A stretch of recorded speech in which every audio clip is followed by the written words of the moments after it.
ഇക്കഴിഞ്ഞ ജൂലൈ 14 കർണാടക ബെലഗാവിയിലെ ഹുളികാട്ടി ഗ്രാമത്തിലെ ഒരു പ്രൈമറി സ്കൂളിൽ നിന്നും വെള്ളം കുടിച്ച കുട്ടികൾക്ക് അവശതയുണ്ടായി. വെള്ളത്തിന് ദുർഗന്ധമെന്ന് കുഞ്ഞുങ്ങൾ അധ്യാപകരോട് പരാതി പറഞ്ഞു. കുട്ടികൾ ആശുപത്രിയിലായി. അധ്യാപകരുടെ പരാതിയിൽ പോലീസ് നടത്തിയ പരിശോധനയിൽ ഈ സ്കൂളിലെ വാട്ടർ ടാങ്കിന് സമീപത്ത് നിന്ന് കീടനാശിനിയുടെ കുപ്പി കണ്ടെത്തി. ഇനിയാണ് ഇതിന്റെ അതിക്രമത്തിന്റെ വിവരങ്ങൾ പുറത്തുവരുന്നത്. സ്കൂളിലെ പ്രധാന അധ്യാപകൻ, അദ്ദേഹം ഒരു മുസ്ലിം ആയിരുന്നു. അദ്ദേഹത്തെ പുറത്താക്കാൻ തീവ്ര ഹിന്ദു സംഘടനാ നേതാക്കളുടെ നേതൃത്വത്തിലാണ് ഈ അതിക്രമം നടന്നത്. പ്രതികൾ ഇപ്പോൾ പോലീസ് കസ്റ്റഡിയിലായിട്ടുണ്ട്. KV ശ്രീധരൻ വിവരങ്ങൾ നൽകും. ശ്രീധരൻ, ഞെട്ടിപ്പിക്കുന്ന ഒരു വാർത്തയാണ് സ്വാഭാവികമായിട്ട് പുറത്തു വരുന്നത് എന്ന് പറയുന്നത്. എന്താണ് ഇവരെ ചെയ്തത്? എങ്ങനെ ഇദ്ദേഹത്തെ പുറത്താക്കാൻ വേണ്ടി, ഇദ്ദേഹത്തിനെതിരെ, ഈ പ്രധാന അധ്യാപകനെതിരെ ഈ ഹിന്ദു സംഘടനാ നേതാക്കളുടെ ഭാഗത്ത് ഉണ്ടായിട്ടുള്ള ക്രൈം എന്താണ്? എങ്ങനെയാണ് ഇവർ പിടിയിലാകുന്നത്? വലിയൊരു ദുരന്തം തന്നെയാണ് ഒഴിവായെന്ന കാര്യത്തിൽ യാതൊരു സംശയവുമില്ല. മതാന്ധത ബാധിച്ച ഒരു കൂട്ടം ആളുകളാണ് ഇത്തരത്തിലുള്ള നീച പ്രവൃത്തിക്ക് പിന്നിൽ. ഈ ബെലഗാവിക്ക് സമീപത്തുള്ള ഹൂളിഹട്ടി ഗ്രാമത്തിലെ ഒരു സർക്കാർ LP സ്കൂളിലാണ് ഈ സംഭവം നടക്കുന്നത്.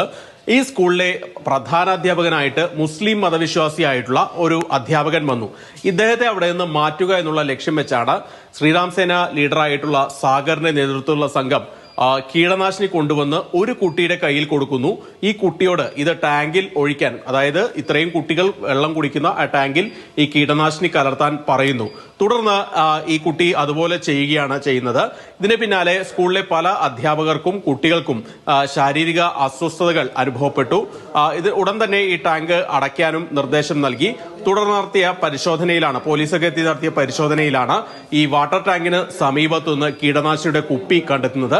തുടർന്ന് പോലീസ് നടത്തിയ അന്വേഷണത്തിൽ ഈ ശ്രീറാം സേനയുടെ പ്രവർത്തകരിലേക്ക് എത്തുകയായിരുന്നു. ഉടൻ തന്നെ ഈ 3 പേരെയും, അതായത് ഈ സാഗർ എന്ന ആളെ കൂടാതെ ഇയാളുടെ കൂട്ടാളികളായിട്ടുള്ള മറ്റ് 2 പേർ കൂടി ഉണ്ടായിരുന്നു. ഇവരെയും പോലീസ് അറസ്റ്റ് ചെയ്യുകയാണ് ചെയ്തത്. ഏതായാലും മതാന്ധത ബാധിച്ച ഒരു കൂട്ടം ആളുകൾ കൊച്ചുകുട്ടികളുടെ പോലും ജീവൻ അപകടത്തിലാക്കുന്ന രീതിയിൽ പ്രവർത്തിച്ചു എന്നുള്ളത് തന്നെയാണ് ഈ വലിയ ഏറ്റവും ഞെട്ടിക്കുന്ന ഒരു സംഭവം. വലിയ ദുരന്തം തന്നെയാണ് ഒഴിവായത്. വലിയ ദുരന്തമുണ്ടായിരുന്നു. കുട്ടികൾ പഠിക്കുന്ന സ്കൂളിലെ വാട്ടർ ടാങ്കിലാണ് ഇത്തരത്തിൽ കീടനാശിനി നിക്ഷേപിച്ചതെന്നുള്ള കാര്യം ഓർക്കേണ്ടതുണ്ട്.